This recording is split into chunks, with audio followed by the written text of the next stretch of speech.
Good morning, everybody. It's great to be with all of you again today, and thanks for joining us. Welcome to Pattern for Progress's monthly housing webinar series. Our monthly webinar series has been graciously and generously sponsored by NeighborWorks America. This month's webinar, the housing market outlook for 2022.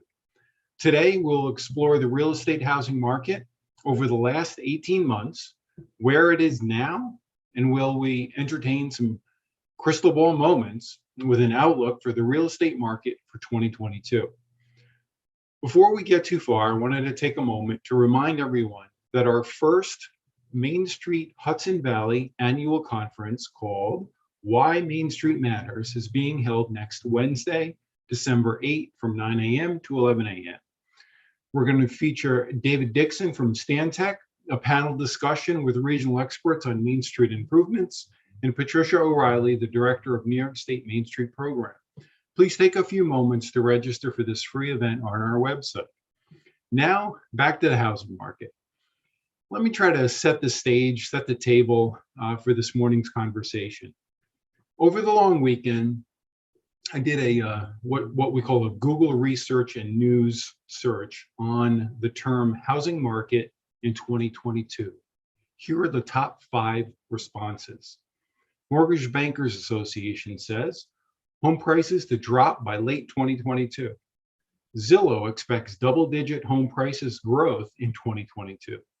Business Insider says the U.S. housing market will finally be back to normal in 2023, but prices will be stuck permanently higher. Redfin says, no, the housing market isn't about to crash and good news awaits. The Home Buying Institute says home prices will likely keep rising in 2022. Fannie Mae, Goldman Sachs, Zillow, CoreLogic, they all see ranges as low as 2.2% to as high as 16% over the next year. Now, after doing this work for over 30 years, I realize everyone has an opinion. Many of these news headlines are at the national level, and a few are somewhat contradictory. The Hudson Valley, let's just say it's a big region. It's very diverse, and it's influenced by New York City. We have many subregions and small markets within the Hudson Valley. So the question is, what will we see here in the Hudson Valley? The answer is not easy. There are lots of moving parts. The housing market dynamics are greatly influenced by what happens inside the Beltway in DC, national policy. And clearly the pandemic will continue to play a role as we are now hearing of yet another variant. Other things to consider: what will happen with interest rates? How does inflation and the increased prices on goods and service impact purchasing power? Are all the levels of the market impacted the same? Will more people put their homes on the market and increase inventory? Who is buying? Who is not? And why? Remote work, broadband, supply chain, oh my. We have a lot to talk about, and I'm confident our panelists will share and shed some light on the topic and how they see 2022 shaping up. Before introducing the panel, a bit of housekeeping. Today's format will have each of our panelists share their responses to some of my questions, and then we'll have a bit of back and forth between the panelists, some good conversation. After that, I hope to have some time for Q&A with the audience. Please use the Q&A box to post questions, and we'll do our very best to fit them in at the end of the panel discussion. Let me start by introducing the panel. A warm welcome to David Legaz, President of the New York State Association of Realtors. We have Leah Caro, President and Principal Broker at Park Sterling Realty and the Board of Managers for One Key MLS. And a regular guest and a powerhouse of data and market analysis, Joe Rand, Chief Creative Officer at Howard Hanna, Rand Realty, and Executive Director of the Broker Public Portal. Lots of things to cover, so let's jump right in and start at the national level with a macro view and then drill down to the state and regional markets. David, good morning. Thank you for joining us today. Good morning, Joe. Good morning. As the president of NYSAR, you have a great deal of experience and knowledge of the real estate market from, let's say, the 100,000 foot level. So a couple of questions to kick things off. what's going on in that upper atmosphere that will impact the market in terms of of policy and legislation, and what's the impact at the state and regional level, and really the local markets. David, I'll turn it over to you. Thank you. So the U.S. housing market remains robust, with strong activity reported across both rental and residential housing fronts. Single-family rent prices are increasing rapidly as demand for single-family housing and inventory constraints forces some buyers to rent, increasing competition and pushing rents up across the nation. Nationwide, homes are selling as fast as 82% of homes sold in October were on the market for less than a month. Sales of new construction single-family homes recently hit a 6-month high, raising 14%, according to the U.S. Department of Housing and Urban Development. Existing home sales bumped down 5.8% as compared to last year, as per the National Association of Realtors. Single-family home sales are up 1.3% in October as compared to September, and is down 5.8% over the year-over-year. Existing condo and co-op sales are down 2.9% from the previous month and down about 5.6% year-over-year. And we know with interest rates inching upward, experts expecting further rate increases on the horizon, motivated buyers are hoping to lock in home purchases to take advantage of what are still historic rates. At the New York State level, closed sales have continued to drop across the Empire State, while home prices have risen for the last 18 consecutive months. And after escalating for 13 straight months, closed sales in New York State have receded in back-to-back months. So our year-over-year sales in New York State, sales fell 10%. Pending sales dropped 6.5%. New listings of homes also fell 15.9%. We definitely know there's a lack of inventory out there. Median sale prices rose 10% to $370,000, and inventory of homes for sale declined 23.1%. In our Hudson Valley area, closed and contracted sales are down in all Hudson Valley market, and Joe Rand will elaborate a little more on that. Year over year, closed median sales prices are up in all counties except Westchester, which is down 4.6% to $600,000. Rockland County is up 20.4% with a median sales price of $560,000. Sullivan County is up 8.6% to $239,000. Orange County is up 17.8% to $366,500. Putnam County is up 16% to $439,500. Dutchess County is up 10.3% to $395,000. Ulster County is up 5.7% to $333,000. Columbia County is up 1.6% to $379,900. And Greene County is up 11.2% to $287,500. So there is some good news happening in the market. On Friday, November 19th, I believe it was, the U.S.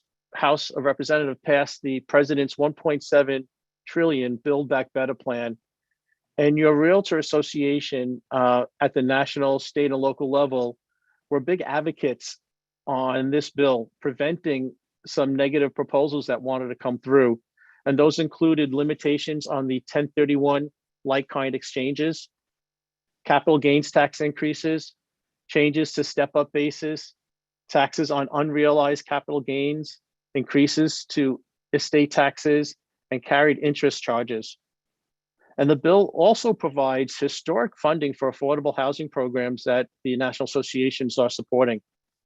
And that includes a $12 billion expansion of the low-income housing tax credit, $65 billion for needs-based public housing programs, $25 billion for home investment partnership programs to construct and rehab affordable homes for low-income families, $24 billion for housing choice vouchers for individuals at risk of homelessness, $10 billion for down payment assistance for first-generation homebuyers, and $800 million for fair housing related programs. So there's a lot in the works that's going to promote a good, strong economy and housing.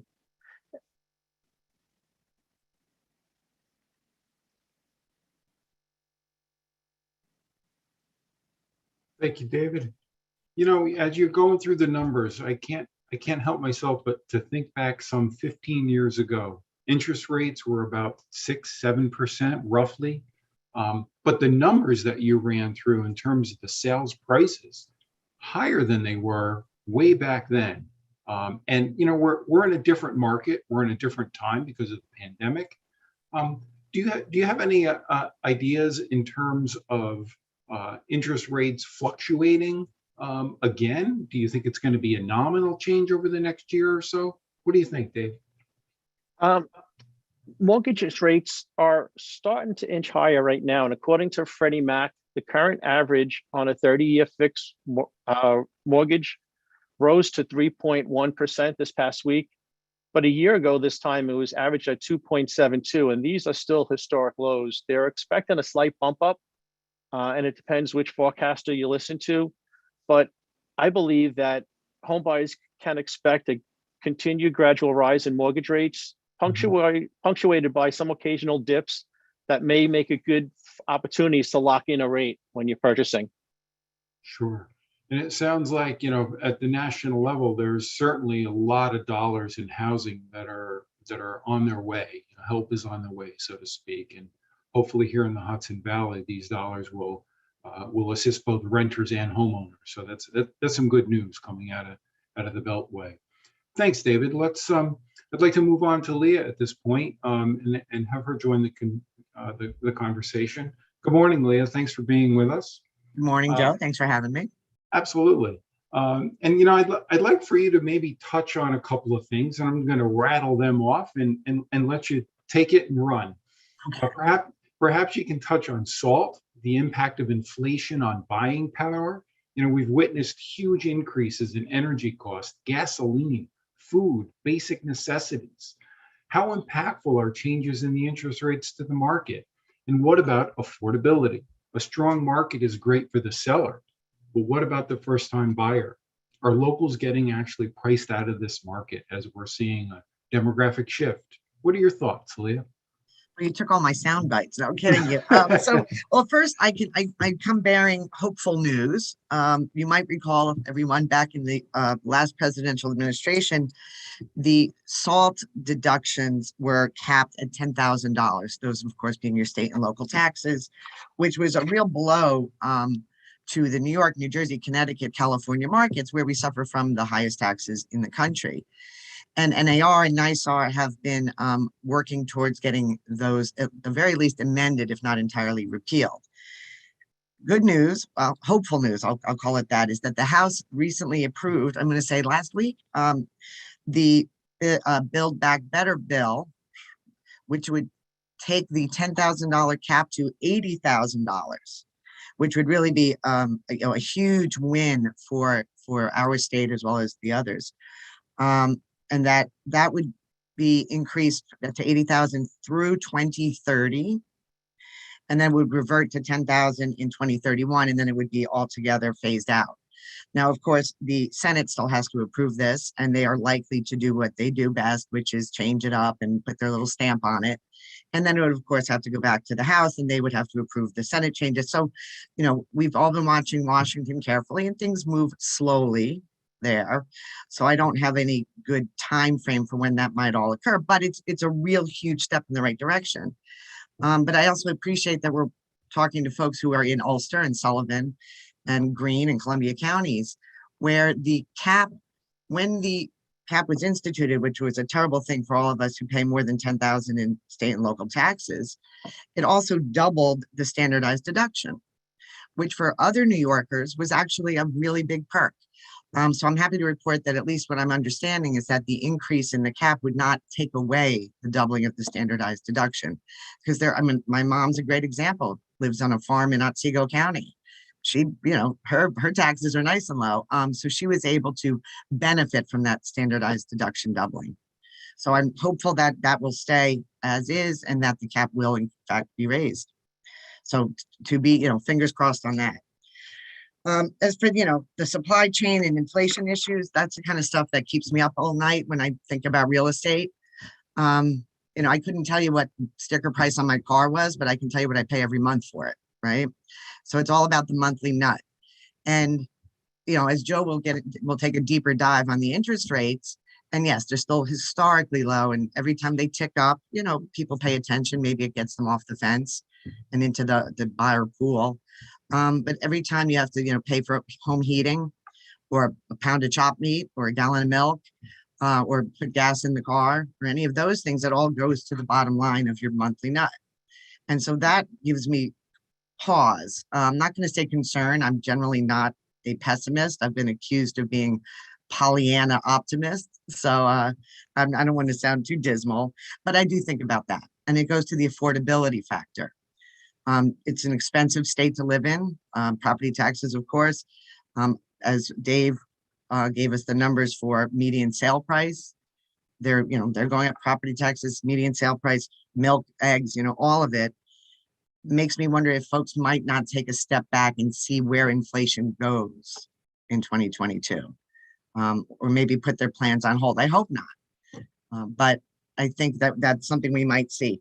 I also am concerned about the affordability factor in communities where, a lot of the folks, I think part of the inventory issue is that sellers aren't selling because they don't know where they're going to go. And unless they're going to be leaving the state, they are going to be turning around and buying up, right, in their own communities, which is at high levels. I understand that in some of the more northern counties that locals are really being priced out of their own towns because you have this influx from the boroughs and the city who are driving prices up. And so that concerns me as well. But overall, I think we're really looking towards a strong market, and then we'll do our predictions in a few minutes.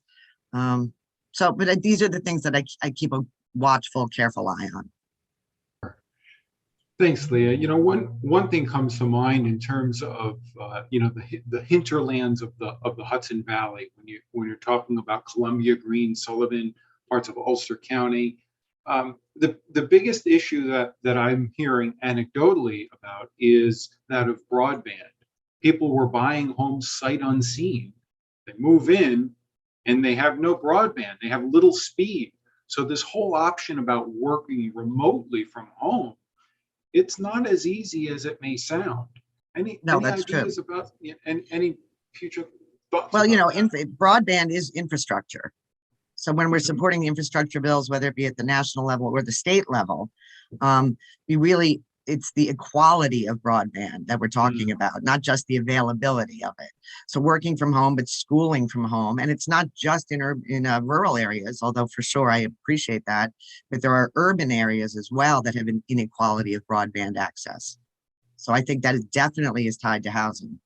Absolutely. We're seeing some of the larger urban centers in Westchester County that have, some 8 to 10% not hooked up to broadband.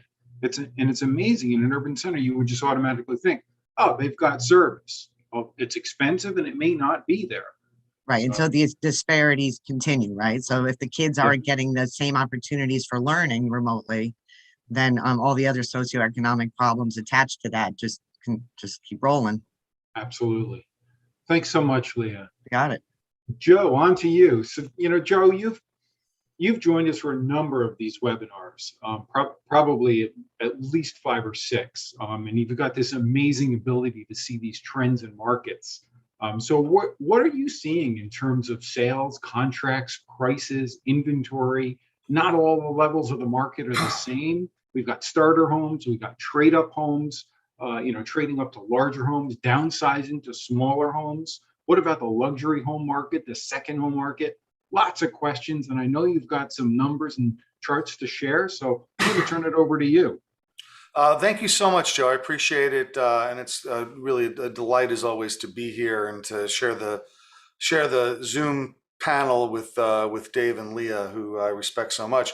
Let me just I'll put up some slides just to give you some numbers to look at while I drone on, so you have something to occupy yourself rather than just the mellifluous sound of my voice. These two tables I think are really important. I've been keeping track of this since the pandemic started. And what it does is it measures changes in listings, just the count, listings, pendings, closings, and then average prices compared to the year before. So that's 2019 quarter two against 2020 quarter two against 2019 quarter two. So it's a year-on-year comparison, which avoids the seasonality issues of the market changing seasonality.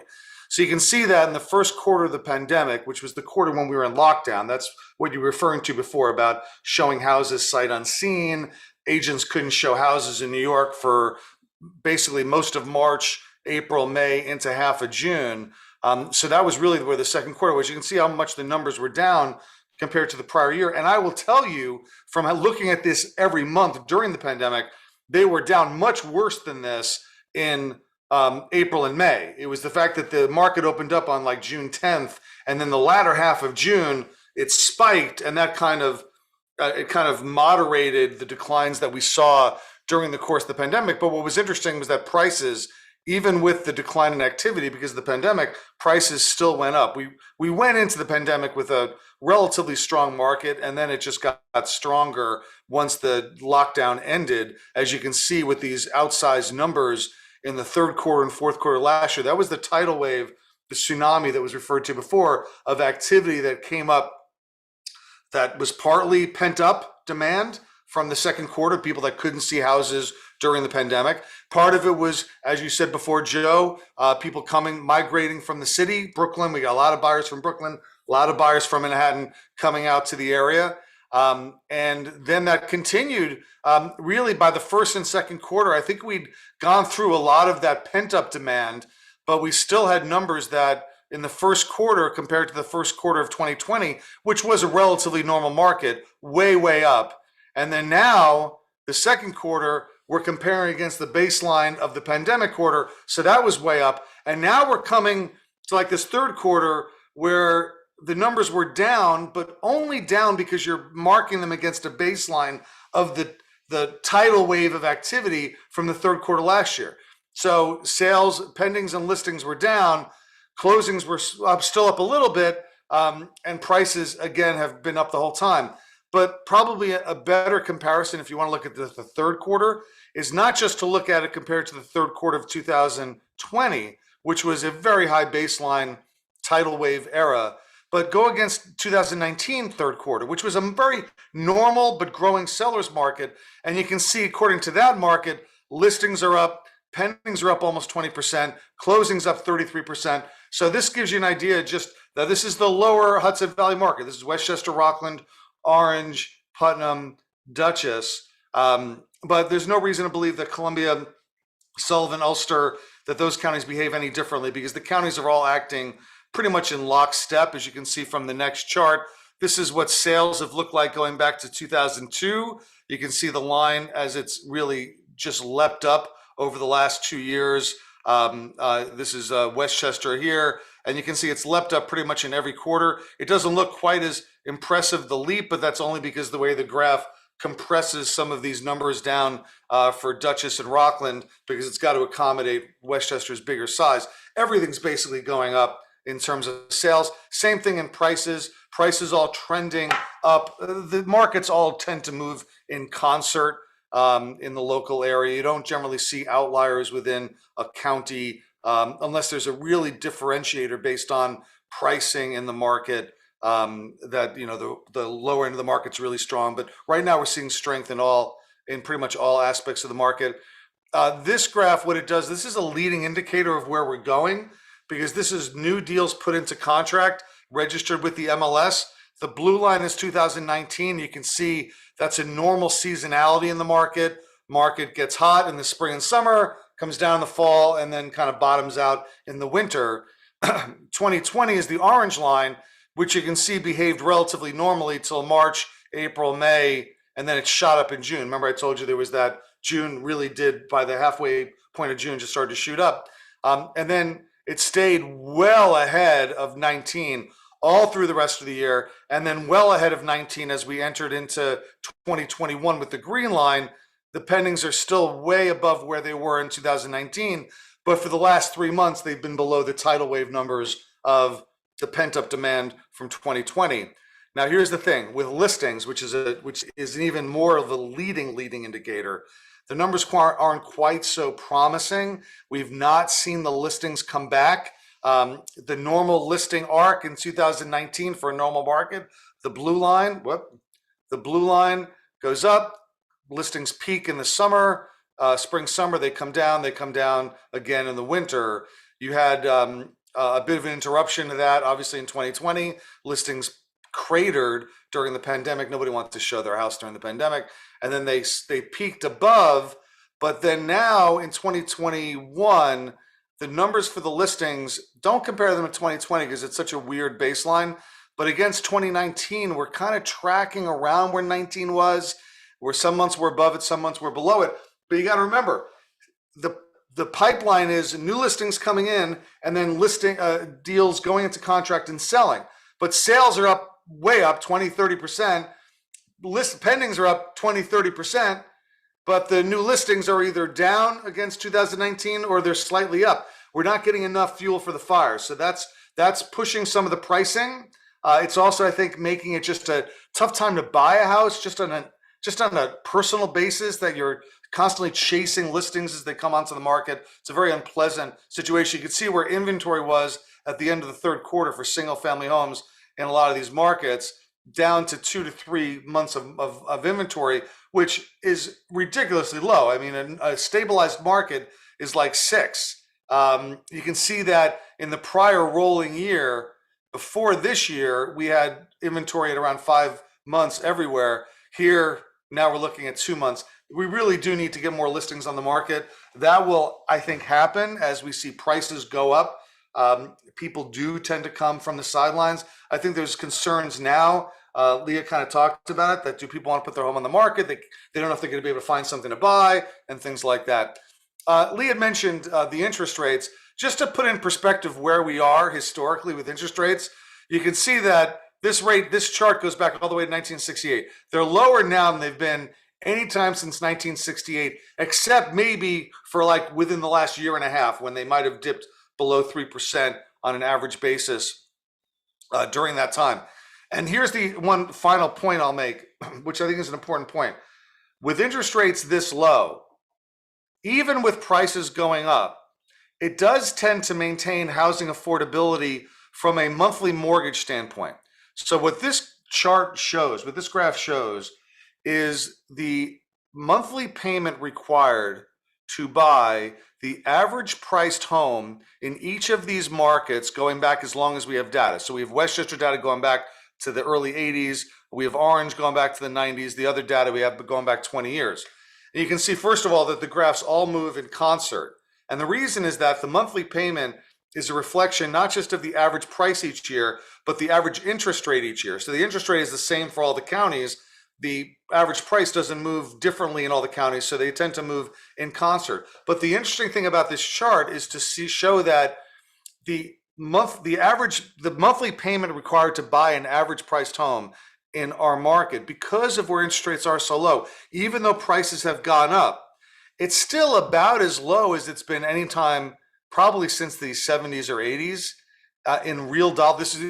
I should point out, these are all controlled for inflation. These are not nominal prices. These are all controlled for inflation. It's the average price of that county, the average interest rate for that year, and then you calculate the monthly payment, and then you control for inflation. So controlling for inflation, the monthly payments, they're higher now than they've been in the last couple of years because prices have gone up, but they're as low as they've been. I mean, you go back to look at the monthly payment required to buy an average priced home in Westchester peaked in like 2005 at almost $6,000 in real dollars, and today it's like $3,200. That's significant. Now, that doesn't count the other things that Lee was talking about, that everything's becoming more expensive right now. I don't know how long it will last, but that's happening right now. It doesn't include property taxes or anything like that, any other costs of owning a home, which might have gone up, and certainly the cost of doing work around the home now is more expensive. But in terms of the average monthly payment, people get freaked out when they see prices go up. But as long as interest rates remain in control, it does keep that payment low. And I'll just point out, I'm going to go back to show one thing when I was looking at prices, because Leah was talking about the SALT cap. Something interesting you can see about the average price trends is that this is the Westchester average price trend. And you can see that you can see that basically the prices um, that they were going up and then they kind of flattened during the salt cap. The salt cap definitely stopped. Prices were starting to go up, and the salt cap really kind of put a damper on that. You can see that sales, look at what sales happened with sales. Right around 2017, 18, sales had been going up for like 8 years in a row, and then all of a sudden they went down. And that was, I think, largely the salt cap, which until it got priced into the market, and until we had the rebound post-COVID, it was driving sales down. And so it is good news that the salt cap has that has been raised to at least $80,000, which should cover a great deal of the, well, hopefully if it passes. Yes, it's not passed yet, but if it does pass, I see Leah's doing this like fingers crossed. Yes, if it does pass, it would be good news for those of us who live in higher tax states, that it would give some relief to that. That was a tough thing that happened to our market. That took us a couple of years to recover from. So I don't know if you have any questions for them, but I don't have any more slides on it anyway, but that's the basic idea, is that the market came into the COVID very strong. It then, went into kind of was held back during COVID, during the lockdown, and then it just exploded, and it's been exploding basically since then, albeit with, we just need more listings because we're not going to be able to sustain the sales pace without more listings on the market. Sure. Thanks, Joe. I mean, amazing data once again, great analysis, and the trend lines are just incredibly interesting. And so I sort of want to throw it back to both David and Leah. Any reaction to what Joe was showing? Anything to add? Yeah, I would. I was doing some housekeeping here in the office recently and came across, I wish I could find it, I think I threw it away, one of those calculators, a mortgage calculator that slides. You remember those? You can see the interest rate through the window, right? And the lowest interest rate on both sides was 6%. Wow. And, it went up to, I think, 20% on the other That's side funny. of it. And we all, if you've been in the business forever, like, old as dirt, like, you remember those. And I said, wow, you know what? That was the lowest conceivable interest rate back when we were all using those things. And it was 6%. So I 100% agree with Joe in that even an uptick is still, as far as interest rates go, highly affordable. Mm-hmm. You got to factor in all the other stuff for your own family and decide what's right. But yeah, 100%, this is, no one should be terrified of increasing interest rates beyond, some unattainable. Yeah, I mean, it's like people will freak out if it goes to 3.5, and those of us who've been in the market for a long time are like, yes, this is the historically low interest rate we had 3 years ago when we were all crowing about how low interest rates were. Even if it goes up to 4 or something, which who knows what's going to happen. But the other point I would make to people is, because people who are worried about inflation, locking in a 30-year fixed rate mortgage where right now you can borrow money at about $420 per 100 grand. So you can borrow $500,000 for about $2,200 a month.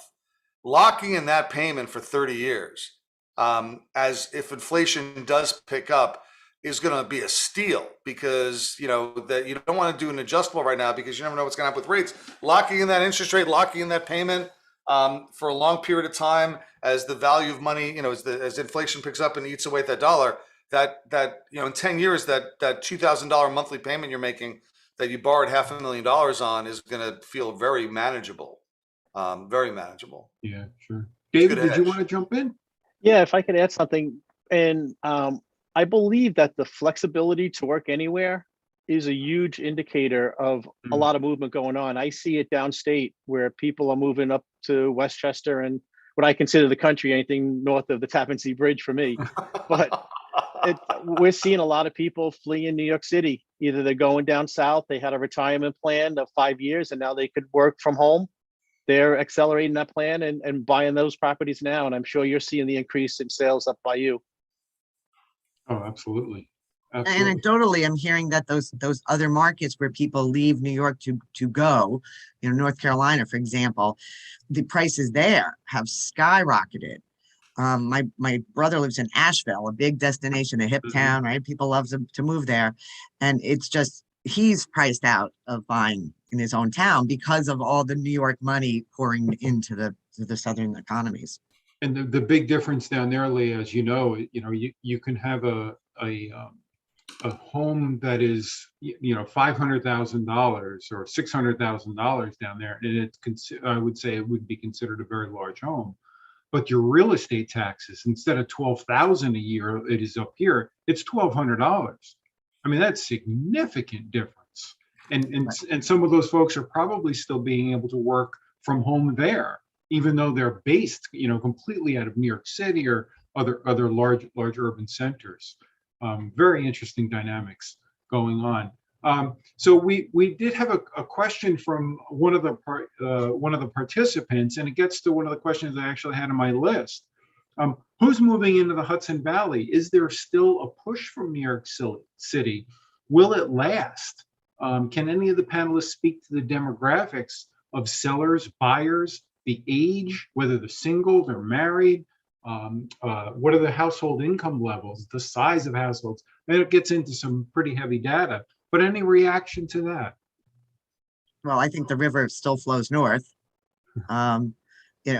We had actually a little bit of a slump of New York City buyers coming out in maybe over the summer, I guess, because New Yorkers are very adaptable, and they got used to eating outside, and things loosened up, and so they weren't as freaked out as they were a year ago.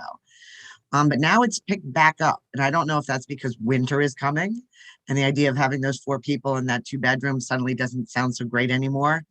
But I also, when I drive through the northern counties, when I see things like distilleries and craft breweries and yarn shops and hot fitness centers, and that tells me that there's not just they're opening businesses for the audience, right? And that audience tends to be Brooklyn and the hipsters coming north, not just to buy homes, but to open businesses or have businesses open that cater to them. Joe? Yeah, David? I'm sorry, Dave, go ahead. Oh. Looks like he wants, I'll just make one point, which is that I think there's a little bit of the trend of people are, with the greater flexibility to work from home and not have to be close to work, people that didn't want to commute 5 days a week, they were willing to commute a day or 2 a week, and they're willing to commute further so they can move further up to get, a house that they can afford further up into the Hudson Valley, beyond, Dave, the Tappan Zee Bridge or the Cuomo Bridge, however you want to describe it, that they can go further up, and that's part of it. But I do think that what we saw last year in 2020 and 2021 was an acceleration of decisions that would have been made. There's always people moving from the city to the suburbs. That's always happened. People, that's what happened to me. I lived in the city for 18 years. Then I finally, once I was ready to have kids, it was like time to go. I didn't want the kids to be, their bedroom was a closet or something like that. Like, you have to, at some point you grow up, and you want to live in the city, but you can't do it anymore and live a normal life. So we've always had that. And I think what happened in 2020 and early 2021 was a lot of people who were on the fence sort of said, well, you know what, if we're going to move, let's do it now, because there's nothing to do. The museums are closed, the theaters are closed, the restaurants are closed. There's no reason to live in a big city now. I want space. And so the people that would have moved in 2021 and 2022 all moved in 2020. So I think to some extent, we stole transactions from migratory transactions from 2021 and 2022. We stole them into 2020. That doesn't mean that we're not going to have any this year or next year or the year after that. I just think that they will be diminished because a lot of the people of childbearing, moving because of kids, moving because you get too old, moving because whatever, they all accelerate their decision to move. We will still, though, they'll be counterbalanced by an increase in the fact that there will be people who would not have moved from the city if they had to go to work in the city every day, that now that they don't have to go to work in the city every day, they can move further upstate or out to Long Island or whatever the case may be, which will, I think, keep up that shift in the buyer population, which I think has contributed to some of those average price gains. I mean, some of the average price gains aren't necessarily that every house is up by 25 or 30%. What it is that there's been a shift of the buyer population to a higher end buyer because of the influx of all these buyers coming from the city. And so that has driven the average sales price up because the market's actually probably higher in that upper middle end than it normally is. And so that, or than it was a couple of years ago. So that's shifting prices up a little bit, even though your house might not itself be worth more than, unless it's in that sweet spot of what those hipsters, as Leah put it, are looking for. If you're in that hipster market right now, very good market to be in. You got the hipsters crawling over themselves to get into your house. And David, did you have some comments on that? Thanks, Joe. Yeah, no, it's true. And then the millennials, they're not looking for those hyper planned suburban, Long Island towns anymore, like Levittown. They want the community base. They want to be next to social instead of cultural areas. Like Leah said, they want that local brewery. They want, the yarn shops. They want that sense of community that they're not getting here in New York City. Sure. And with limited supply, so what does that mean? Why do we have that limited supply? And I'd like to get your feedback on how has the Airbnb industry impacted the market, and how has the large purchasing power of REITs buying single family homes impacted the market, both from the rental perspective and the homeownership perspective?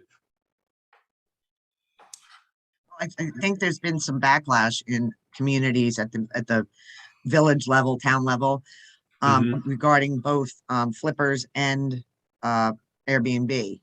I do know that there are municipalities that have said if you buy a house, you cannot use it as a rental property for less than, and I think it's 9 months, something substantial. So it's right. So it's not like a week at a time to folks. And I don't know how I feel about that. Dave could probably answer what NYSAR's position is on that better than I, because if they're going to buy the houses and bring visitors to the local economy, I think some of your shopkeepers might really like the idea of a different family there every 2 weeks, right? But then as far as like flippers go in New York, and Dave can also speak to this, in New York City, they had, and NYSAR vehemently opposes having a tax on flippers. If you held onto a house for less than 2 years, it was a 10% flip tax. And if you held onto it for less than a year, it was a 15% flip tax. I think I have those numbers right. And that idea, which we oppose, is to keep people from kind of gentrifying the neighborhood so quickly and so high that you can't even buy back your own block. Right? Exactly. Go, Dave. And at the state level, we're seeing it at a higher level. We're seeing that, like Leah said, the communities, the Hamptons, that they're restricting how long you can rent out properties for. But more importantly, the access to housing is what NYSAR promotes.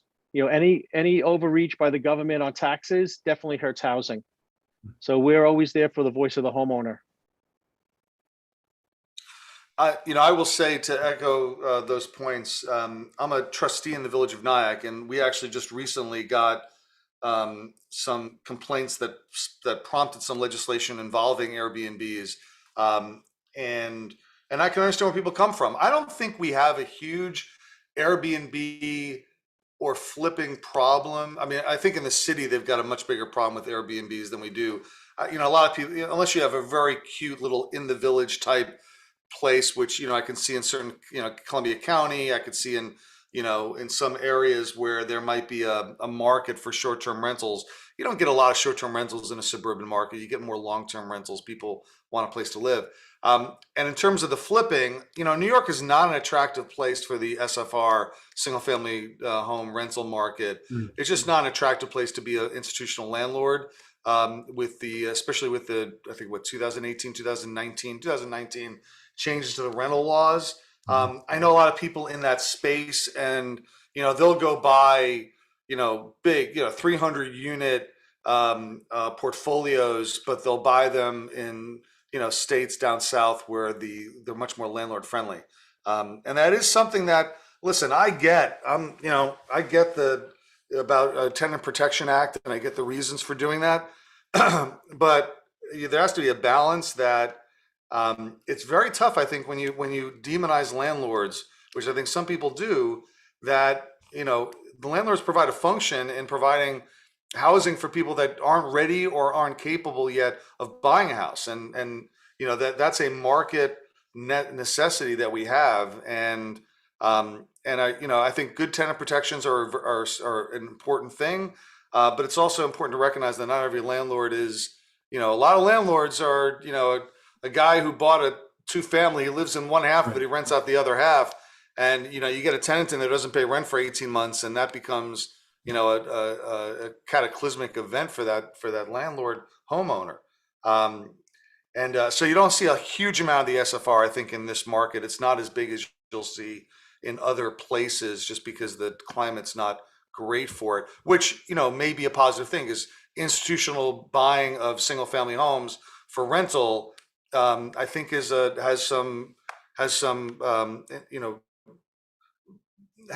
does something to a neighborhood that might not be the most positive thing to a neighborhood when that happens, when everybody becomes a renter rather than a homeowner. And I do believe in homeowning as a path to financial freedom overall. And so I like to see more people buying homes and living in homes than getting the SFR renter landlords coming in and renting them out to people wholesale and driving the prices up to make it difficult for people to buy them who would otherwise want to buy them. Very good. Leah? Okay, so Joe, can I ask Joe a question? Absolutely. Do you mind me hijacking the show for a sec? So do you think if salt goes up to 80,000, you'll see people buying who might not otherwise have bought? Because the difference between the benefits of home ownership will so much more outweigh the benefits of renting, right? Which they always have, but that got skinnier, right? When we got capped out at 10 grand. You're asking me or Joe? I'm asking all of you. I'm asking all the Joes. Okay, all the Joes and the Dave. I would say that the salt cap particularly hit hard at people kind of above a $300,000 income level, and that was because you mentioned before about the raising of the standard deduction made it that a lot of people, if you only need the itemized deductions if you make a certain amount of money. And so where you saw the salt cap really hit hard in higher end properties and Manhattan, because it doesn't hit the person who had $10 million a year income, hedge fund owner, whatever, manager. They don't care. But it hits the person who in Manhattan is like, someone makes $500,000 but they live in Manhattan. They're not rich by kind of conventional standards. They're, they can afford $1 million house, which is a 2-bedroom, 1,000 square foot condo or co-op. Those are the people that got really hurt, because now that those property taxes and those state income taxes not being deductible really made it difficult for them to buy a home. And it hit hard in Westchester because of the property taxes being significantly higher than they are in Manhattan and Brooklyn. So I think it will make a difference. I think it will, just make it a little bit easier. I do think a little bit that the salt cap, we adjusted to it a little bit, and the market has been so strong in that area that, I think that it's good that they're hopefully going to change it, but I think it will have a moderate impact on that middle higher end of the market, which is already doing very well. Because that's the realtor mantra, right? Home ownership, because of all the tax benefits. So I'm kind of hoping that we can start reciting that one again. And also, generational wealth, building generational wealth absolutely comes from home ownership. That's right. Good point, Leah. David? And in Long Island, they're not necessarily $1 million homes or people earning $300,000 a year. You have towns that are spending, paying $18,000 for a modest house of $700,000. So, downstate here, we're really hurt by salt in Long Island. And what's also hurting the inventory, I believe, is, and AARP did a survey of members over 50 years old. They want to remain for the long haul in the house and age in home. They want to age in place with this low interest rates that are locked in. And they're doing more renovations to customize their home and to age in place better than actually moving. And then we see, anecdotally, the Gen Xers, that next generation, the 65 to born in 1980, they're looking for homes now to incorporate their parents. They're the sandwich generation now. So they're looking to buy bigger homes, and that inventory is not there. That's right. Not only incorporate their elder parents, but incorporate their kids who can't actually afford to buy their own home or afford a rental for that matter. So Exactly. sandwich generation. Perfect. Perfect. So we've got about eight minutes left. So I want all of you to take out your crystal balls, and we're going to start, Leah, with you. What does 2022 look like, and what about 2023? Okay, well, I think 2022 is going to continue to have low inventory. I think it will tick up a little bit from where we've been. And when I say where we've been, I don't mean like this minute, but the last year. Because I think people who weren't ready to sell were getting their houses ready to sell, right? They were like, oh man, look at this market, it's on fire. And then they look around and think, look at all this I have to do to prep my house, right? So I think we will see that inventory coming on.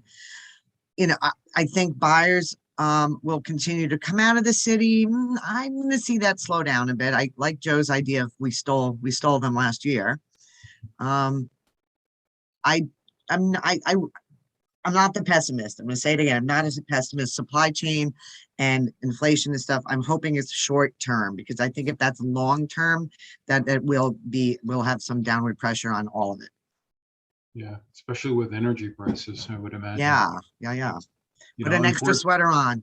That's right. Unfortunately, there's still a lot of homes in the Hudson Valley that are using fuel oil. They're not hooked, they're not hooked up to natural gas. Not that natural gas is any cheaper, but As my father would say, what's on your feet? Put another sweater on. That's right. That's right. David, what do you think? What's your crystal ball say? I think if New York State government still continues to overreach and de-incentivize home ownership, we're going to see more percentage of people fleeing New York State. Like you mentioned earlier, our children can't stay to live here.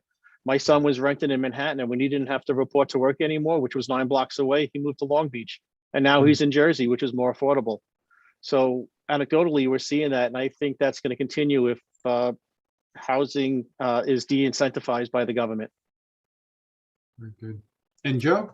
I think the market, I'm a big believer in cycles, and I see what I feel like we're in right now is the kind of the latter third of the seller's market that, I look at the way the cycle works to me is that the cycle went from 81, peaked in 88, ended in 96, new cycle started in 96, peaked in 05, then, bottomed out in 2012. And I think we're going toward the top of that next seller's market. And I think we got a couple of years left. And unless we have an interest rate spike that might affect things, unless COVID rebounds, hopefully, knock on wood, that won't happen. I think that the market will continue to grow. We'll see sales stay at their, it's tough to compare against the 2021 or 2020 pace, but they're going to be above 2019, I think, through the end of the year, the last normal market we've had. They'll be above 2019 through the end of next year. Prices will continue to be up. I don't see that changing. I do agree with Leah that inventory will moderate a little bit as prices go up and people stabilize and now they're willing to sell. Just more inventory means that once you have more inventory, that also means that sellers are more likely to sell their home because they see there's something for them to buy. So it's kind of this cascade where if there's nothing to buy, then no one wants to put their house on the market. But if there's something to buy, they do. And so you kind of need that dam to break. But I think the market will be fine. I think we got a couple years left of the growth. We've only now gotten back in nominal prices to where prices were in 2005. I mean, we hit an all-time high this year, but the last time we hit it that high was in 2005, 2006. So it had been 16 years it took us to get back to the prices of the last seller's market. So I think there's still a lot of meat on that bone. And despite the problems that Dave correctly identifies, that we've got a property tax problem, we've got an affordability problem, we've got a lack of housing construction problem, and we've got crappy weather. So like all those things conspire against us when people are thinking of moving to Asheville, North Carolina, or places south that are warmer and lower in taxes. But what I always say to people when they complain about New York taxes, you get what you pay for. This is a great place to live. I love living here. This is a wonderful community. We have restaurants and we've got parks and we've got the beautiful river. And it's in other words, you pay more to live in a place that is as wonderful as New York State with all of its flaws. So I'll leave on that optimistic note. I'll close myself down. Thanks, Joe. Leah, David, any reaction to that? And then we'll have to shut down for the webinar. How do you follow that? Yeah, exactly. Yay, New York. One of the big challenge moving forward is the balance between the New York State's environmental goals and the affordability of energy costs. That's going to have an impact as well. Well, absolutely. Absolutely. All right. Thank you all. This is fantastic. It's exactly what I thought. I'd get a lot of excitement and passion towards this conversation. It's greatly appreciated. And to close out, I wanted to once again remind everybody to go to our website for next week's Main Street conference. It's going to be really good. And another thank you to all of our panelists for sharing their thoughts and their wisdom. And we'll see what 2022 looks like. And a year from now, maybe I'll have all three of you back on and say who was right, who was wrong, who was somewhere in the middle. So closing out, I'd also like to send a big thank you to the investors in the Center for Housing Solutions here at Pattern. And they do include Howard Hanna, Rand Realty, Hagar, the Carney Group, Community Preservation Corporation, Rupco, Hudson River Housing, Leviticus Fund, TD Bank, Kirchhoff Companies, Baxter Development, United Group, and of course, our sponsor, NeighborWorks America. Thank you all. Thank you again to the panelists. Enjoy the rest of your day. Take care.